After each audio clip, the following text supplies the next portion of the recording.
me, it's a stigma. It wasn't my choice to come here and stay here. I was forced to leave my country because of the violence that was in my country. I've been dealing with this for 30 years.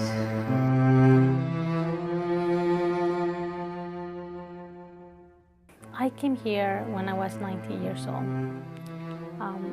Practically, my family and I were forced to leave our country because of the situation, the violence that was at that time.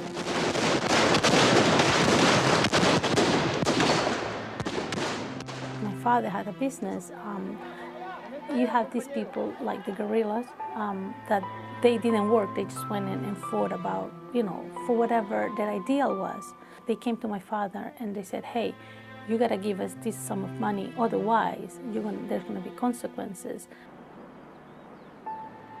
In town, those suspected of being sympathetic to the guerrillas were easy prey for government forces. At night, bodies were dumped on waste ground or left on city streets.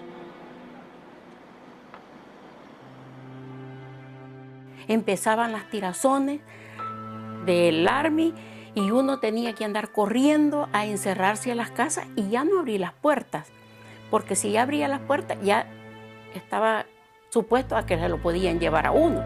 Entonces fue cuando él decidió y dijo, no, aquí ya no se puede vivir.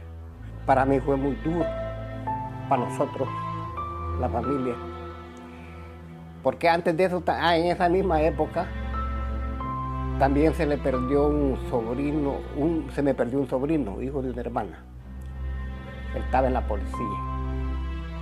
Él era bien pegadito conmigo. Eso lo llenó más de miedo. Y no quedó otra más que salir para acá. When I came here, one of the first things that my father wanted me to do was to learn the language, because that's the first barrier that we had. Anybody that comes from a different country has to overcome the language. You have to take whatever work it's available. You might be a graduate, you might be a nurse, you might be whatever you study in your country means nothing here. You start from the bottom. I came from a business background. My father was a business owner. He had people that did things for him. We were not rich, don't get me wrong, we were not rich, but we were economically sound in my country. We have a home, we had a car, we had those things. When we came here and start from scratch. While Sonia and her family had to start from scratch, Sonia herself had limitations on types of jobs available to her since she was without a green card. Any chance of rising economically became more difficult as the road to becoming a citizen eluded her, even after paying $1,000 every year just for the right to work, and even after she got married to a U.S. citizen. Growing up as a citizen, growing up here, you hear the stories, see the movies, you marry an American citizen, you become a citizen. So one of the first things I said to my wife, after we got married, okay, now you can become a citizen. And because I didn't understand what she went through with the lawyers and the process and the paperwork and the mountains and mountains of red tape that the immigration system is and has become, I didn't understand why she didn't want to do it. It used to frustrate me because let's do it. I'm a citizen. We got married for us, for love. We didn't get married to get papers. So let's get this done. After 30 years of battling this, it seems like every case is different. Do I want to be a citizen? Yes. Am I able to be a citizen yet? No. We have visited and had several lawyers, and they hadn't been able to win a case to say, yes, you can be here a resident. After 5 years of being a resident, you are able to obtain your citizenship.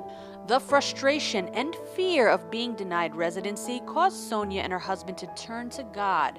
However, their faith was sorely tested when after 30 years in the United States, she was denied residency, and Sonia worried daily that her financial contribution to her family would end as she suddenly found herself labeled an illegal alien. When I was told that I was in the process of being deported, it hit home because now I have a family, my own family. I have a husband, I have my son.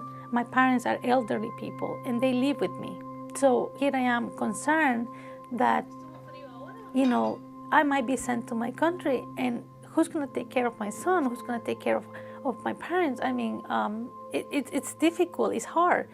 The rejection, growing legal costs, economic struggles, fear of losing her family, and the illegal alien stigma, even from some within her own church, caused Sonia to cry out to God.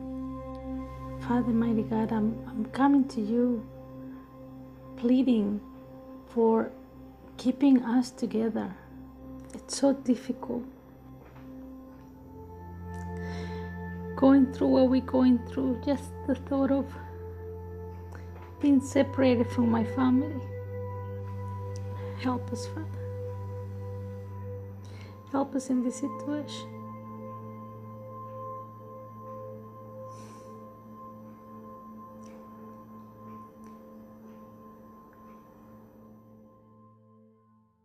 That release allowed the Wittenhagens to finally let go and say, it's in God's hands. Whatever you decide, whatever you send us, whatever your will is, we would love to stay here, but it's your will.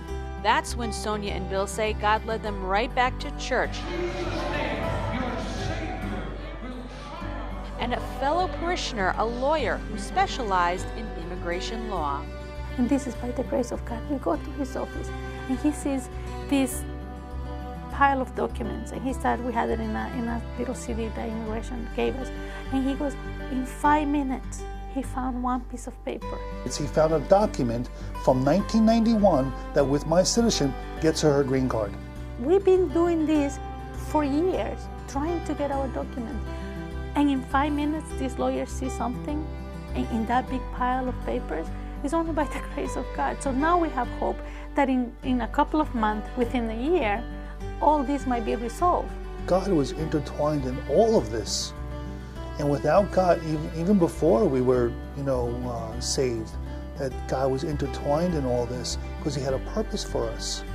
And seeing that, and that if without him now in our lives for as long as he has, we wouldn't be able to deal with it.